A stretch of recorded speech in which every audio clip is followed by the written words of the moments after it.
પારડી પોલીસે 4 રસ્તા બ્રિજ નીચેથી એક ટેમ્પામાં ચોરખાનું બનાવી લઈ જવાતો 7,70,400 રૂપિયાના દારૂ સાથે ચાલકને ઝડપી પાડ્યો। પારડી પોલીસ નેશનલ હાઈવે પર પેટ્રોલિંગ કરી રહી હતી।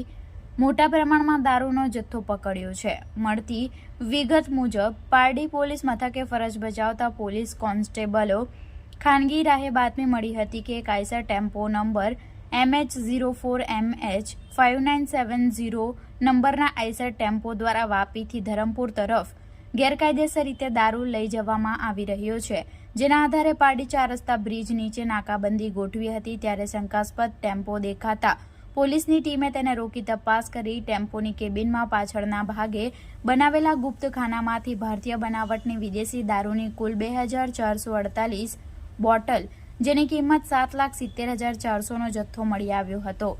સાથે ટેમ્પો અને 2 મોબાઈલ ફોન મળી કુલ મુદ્દામાલ 11,80,400 નો જપ્ત કર્યો છે। આ કેસમાં ડ્રાઈવર ગણેશ શંકર પવડે રહે વાપી ગુંજન 4 રસ્તા કૃષ્ણા લોજ રાજા રાણીના ઉપર અને મૂળ મહારાષ્ટ્રને ઝડપી લેવાયો છે।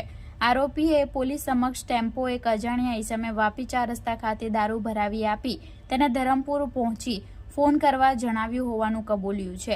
આ અજાણ્યો ઈસમ હાલ વોન્ટેડ છે। આ બનાવ અંગે પારડી પોલીસે ગુનો નોંધી વધુ કાર્યવાહી હાથ ધરી છે અને વોન્ટેડ ઈસમ સુધી પહોંચવા પ્રયાસો ચાલી રહ્યા છે।